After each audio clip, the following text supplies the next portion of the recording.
Po páde Nicolása Madura sa objavuje interpretácia, ktorá stavia Vladimíra Putina do úplne inej pozície, než sa zdá na prvý pohľad. Hovorí, že Venezuela môže byť dôkazom tichej dohody medzi Trumpom a Putinom o rozdelení sfér vplyvu. Nie je to oficiálna pravda. Je to hypotéza. A práve preto si zaslúži chladnú analýzu, nie emócie. Prečo táto hypotéza vôbec vznikla? Nevznikla až po páde Madura. Objavila sa už skôr. Dianie vo Venezuele ju len dramaticky posilnilo. To je dôležité rozlíšenie. Už po sérii kontaktov medzi Donaldom Trumpom a Vladimírom Putinom, telefonátoch a následnom stretnutí na Aliaške sa v časti analytickej obce začalo hovoriť o tom, že medzi Washingtonom a Moskvou nemusí prebiehať klasická konfrontácia, ale tiché nastavovanie hraníc. Nie veľká dohoda, nie formálny pakt, ale neoficiálne pochopenie toho, kde si môže každý dovoliť konať bez priamej reakcie druhej strany. Tieto úvahy sa pôvodne týkali najmä Európy a postsovietskeho priestoru. Ukrajiny, východného krídla NATO, priestoru medzi Ruskom a Západom. No postupne sa začali rozširovať aj na iné regióny sveta. A práve tu sa do hry dostáva Latinská Amerika. Pád Madura potom nepôsobil ako začiatok tejto úvahy, ale ako jej test. Ako moment, keď sa teória o rozdelení sfér vplyvu mohla prvýkrát overiť v praxi. Reakcia Moskvy bola formálne ostrá, retoricky tvrdá, no prakticky obmedzená. Žiadna eskalácia, žiadne silné kroky, žiadny viditeľný pokus situáciu zvrátiť. Len povinné vyhlásenie o porušení suverenity. Pre mnohých práve toto ticho vyvolalo otázniky. Do tohto obrazu zapadá aj Venezuela ako región.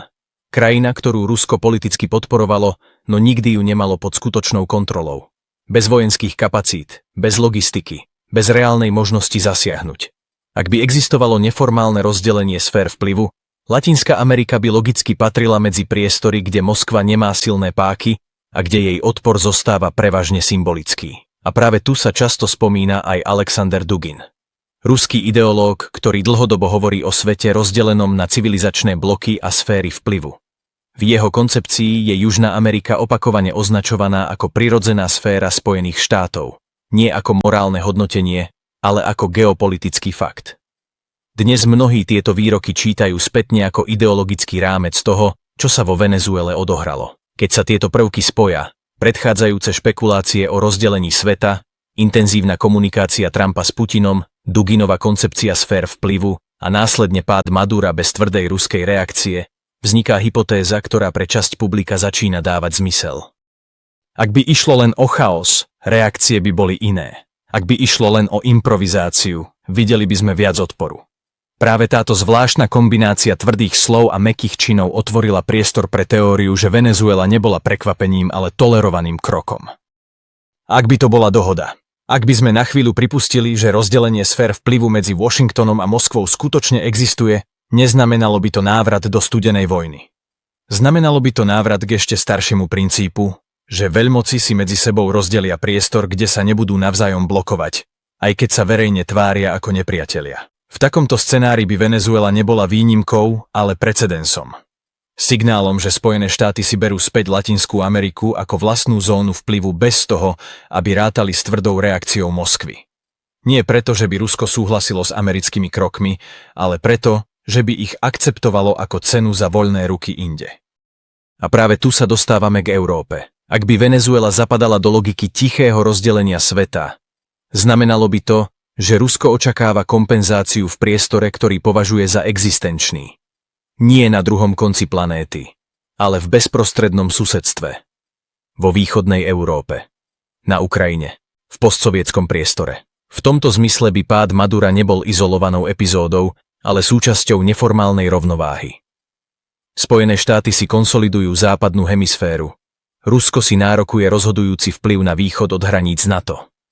Bez podpisov, bez zmlúv, bez oficiálneho priznania, len tichým pochopením, kam až môže každý z nich zájsť. Takýto svet by bol menej chaotický, než sa zdá, ale zároveň nebezpečnejší, pretože by nebol postavený na pravidlách, ale na sile a vzájomnom odhade rizika. Menšie štáty by v ňom neboli partnermi, ale premennými. Ich bezpečnosť by závisela nie od medzinárodného práva, ale od toho, či sa nachádzajú v správnej sfére. Z tohto pohľadu by vlažná reakcia Moskvy na udalosti vo Venezuele nebola slabosťou ani prekvapením. Bola by dôsledkom kalkulu, Prečo eskalovať konflikt v priestore, ktorý Rusko aj tak nemá kapacitu vojensky ovplyvniť, ak zároveň prebieha hra o oveľa dôležitejšie územia inde?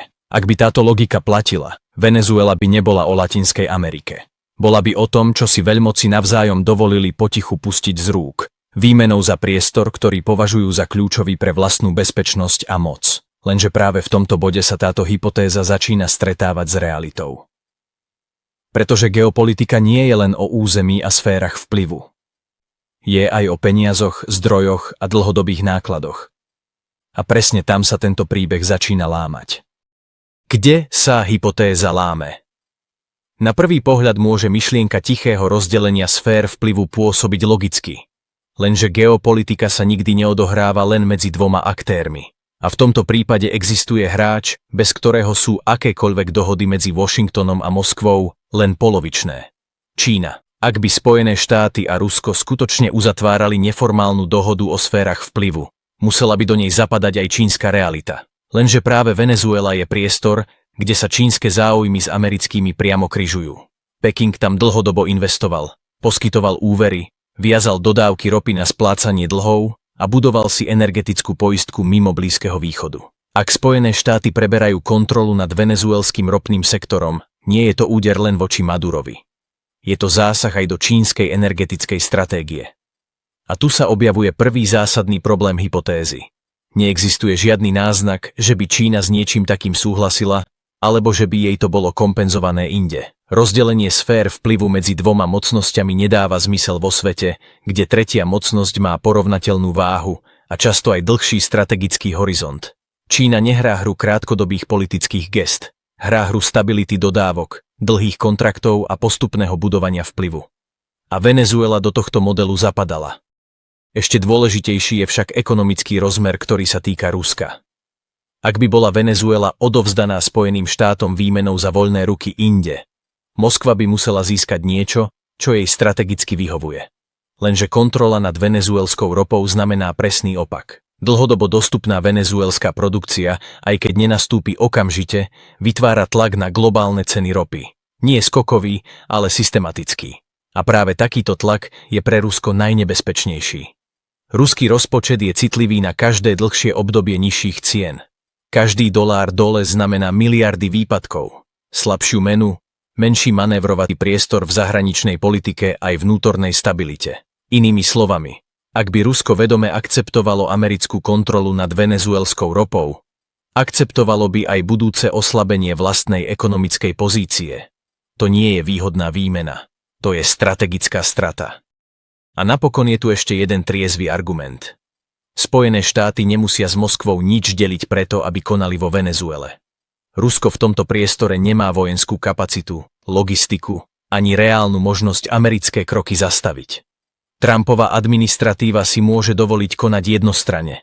Nie preto, že by mala dohodu, ale preto, že protistrana nemá páky. Keď si tieto faktory spojíme, čínske záujmy, ropný dopad na Rusko a asymetriu moci v Latinskej Amerike, hypotéza tichej dohody začína strácať pevný základ. Neznamená to, že kontakty medzi Trumpom a Putinom nie sú dôležité. Znamená to, že Venezuela ich pravdepodobne neodráža ako výsledok dohody, ale ako dôsledok americkej prevahy v priestore, kde si to môžu dovoliť. A práve energetický rozmer tejto operácie, ropa, ceny a dlhodobý tlak na Rusko, sme detailne rozobrali v samostatnej analýze, pretože bez neho celý príbeh Venezuely nedáva zmysel. A práve tu sa dostávame k záveru celej úvahy. Nie k tomu, či dohoda existuje, ale k tomu, prečo je vôbec lákavé veriť, že existuje. Prečo sa k týmto hypotézam stále vraciame? Otázka teda neznie len, či medzi Trumpom a Putinom existuje tichá dohoda o rozdelení sveta. Skutočná otázka znie, prečo sa k tejto predstave neustále vraciame vždy, keď dôjde k veľkému geopolitickému zlomu. Časť odpovede je jednoduchá. Svet sa mení rýchlejšie než pravidlá, podľa ktorých sme ho doteraz vysvetľovali. Medzinárodné právo, inštitúcie a deklarované hodnoty čoraz častejšie narážajú na realitu moci, zdrojov a asymetrických výhod. Keď nevidíme jasné reakcie, hľadáme skryté dohody. Keď chýba otvorený konflikt, predpokladáme tichý kompromis. Hypotéza o delení sfér vplyvu je preto menej o Trumpovi a Putinovi a viac o našej neistote. O pocite, že veľké rozhodnutia sa dejú mimo verejného priestoru, bez kontroly a bez pravidiel, ktorým by menšie štáty rozumeli alebo ich vedeli ovplyvniť. Venezuela sa v tomto príbehu stala symbolom.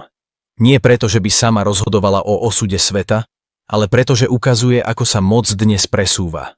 Menej cez tanky, viac cez energiu. Menej cez otvorené vojny, viac cez kontrolu tokov, cien a závislostí. To, čo sa tam deje, nie je anomália. Je to náhľad do budúcnosti konfliktov. A práve preto je dôležité byť opatrný s jednoduchými vysvetleniami. Svet sa možno nevracia k pevným sféram vplyvu, ale ani nefunguje podľa ideálov, ktoré sme si zvykli opakovať. Skôr sa pohybuje v sivej zóne, kde sa dohody nemusia podpisovať, aby fungovali, a kde sa rozhodnutia nemusia oznamovať, aby mali globálne dôsledky. Či pád Madura zapadá do veľkej dohody veľmocí, alebo je len dôsledkom americkej prevahy v priestore, kde si to môžu dovoliť, zostáva otvorené. Isté je len jedno. Energia sa opäť stáva jadrom geopolitiky. A štáty, ktoré ju dokážu ovládať, získavajú čas, trpezlivosť a manévrovací priestor. A práve v takomto svete sa budú rozhodovať ďalšie konflikty. Nie náhle, nie hlasno, ale postupne, v tieni trhov, cien a strategických tichých posunov, ktoré si často všimneme až vtedy, keď je neskoro. Ak sa ti video páčilo, budem vďačný za like a určite daj odber, nech ti neujdu ďalšie, na ktorých práve pracujem. Moju tvorbu môžeš podporiť cez vďaku a ak chceš dostať video k ďalším ľuďom, klikni na vychválenie. Vážim si to.